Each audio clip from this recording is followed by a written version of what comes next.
Alors, diagramme en bâton ou en rectangle. Donc c'est quoi? Donc un diagramme, c'est une représentation graphique qui va nous permettre de visualiser une situation autrement que par un tableau. Et en tout cas, on va avoir un aperçu rapide, soit d'une évolution, soit d'une répartition. J'ai mis deux exemples. Ici, j'ai un diagramme en bâton. Ici, j'ai un diagramme en rectangle. Comme leur nom l'indique, ici j'ai tracé des bâtons, ici j'ai tracé des rectangles. L'un ou l'autre va être utilisable un petit peu de la même façon. Les bâtons vont nous permettre d'avoir des catégories peut-être fixes. Les rectangles, on pourra les utiliser, par exemple, si on fait une répartition je sais pas, entre 0 et 30 minutes, entre 30 minutes et 1 heure, et ainsi de suite. Donc du coup, on pourra montrer que l'on a un espace-temps.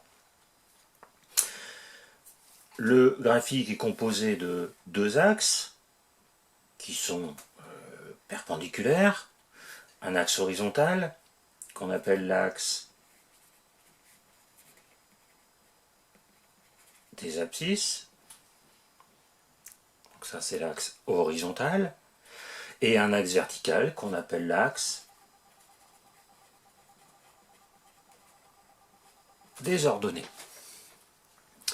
Chaque axe va correspondre à une catégorie que l'on va identifier après dans nos exemples. Ensuite, sur chaque axe, on va définir des graduations.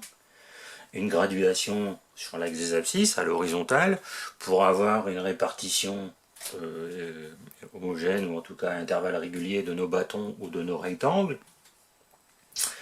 et une graduation verticale sur l'axe des ordonnées qui va nous permettre de définir la longueur de nos bâtons ou de nos rectangles. Alors j'ai pris deux exemples. Premier exemple, j'ai interrogé quelques élèves sur leur mode de déplacement pour venir au collège. Donc il y en a qui viennent à pied, soit d'autres à vélo, certains en voiture, d'autres en bus. Donc 4 personnes m'ont dit à pied, 11 à vélo, 6 en voiture, 9 en bus. Donc du coup, je vais transformer tout ça dans un graphique.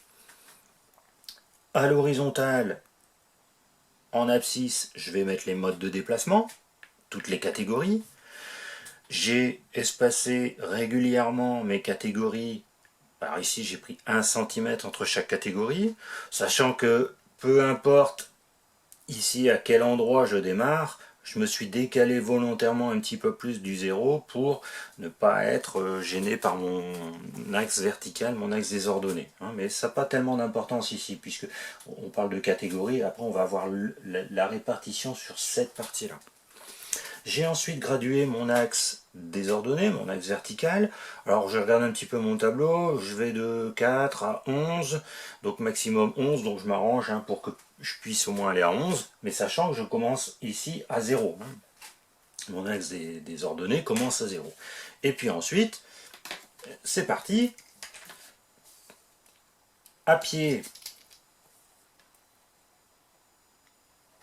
je fais un bâton qui monte jusque 4. Vélo, bâton qui monte jusque 11. Voiture, bâton qui monte jusque 6. Et bus, bâton qui monte jusque 9. Voilà. Donc du coup, j'ai tracé mon diagramme en bâton avec la répartition. Je vois bien la répartition automatiquement. Alors, on va mettre un petit peu de couleur. Voilà. Et je peux utiliser des couleurs différentes. Bon, ça c'est après c'est à voir en fonction du graphique. Par contre, il ne faut pas trop surcharger. Ça peut être, ça peut conduire à une mauvaise lecture du graphique. Et puis ensuite, ce que je pourrais faire éventuellement, pour avoir une lecture encore un peu plus lisible, je pourrais rajouter juste au-dessus du bâton la valeur que j'avais dans le tableau. Voilà. Donc là, j'ai un diagramme en bâton. Deuxième exemple, j'ai pris un petit peu le même mode, la même étude, les modes de déplacement, pied, vélo, voiture, bus, mais cette fois-ci, je les ai un petit peu distingués avec les filles et les garçons. Voilà. Du coup, alors, j'ai refait mon axe des abscisses horizontales.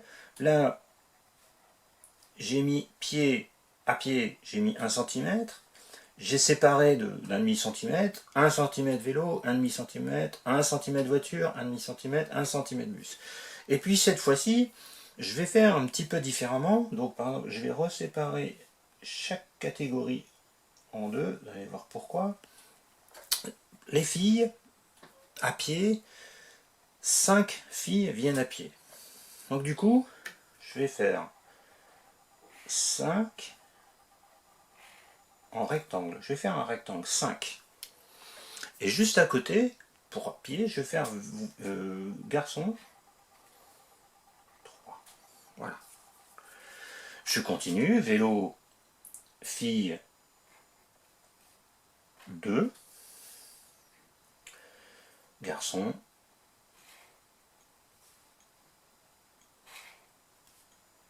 6. Je continue ainsi de suite, hein, voiture 8, 8 pour les filles, ainsi de suite. Et puis, ce que je vais faire à la fin, c'est que je vais choisir 2 couleurs, je dis bien uniquement 2 couleurs, une couleur pour les garçons et une couleur pour les filles. Et du coup, je vais légender mon graphique, garçon, fille. Et du coup, je vais avoir une répartition par catégorie de sexe, hein, fille, garçon. Et là, quand je vois mon graphique, je sais que tout ce qui est rouge, voilà, et je compare. Hein. Je ne fais pas 2 graphiques différents, je fais tout dans un même graphique. J'oublie pas, à chaque fois que je fais un graphique aussi, je n'oublie pas de bien préciser de quoi je parle sur mes axes. Axe horizontal, je parle des modes de déplacement. Axe vertical, je parle du nombre de personnes. C'est important puisque le graphique, il doit pouvoir être lu par tout le monde. Quelqu'un qui n'a pas connaissance de la situation, qui n'a pas eu connaissance du tableau, doit comprendre rapidement le graphique. Et puis ensuite, on pourrait rajouter éventuellement un titre pour qu'on ait encore une meilleure compréhension.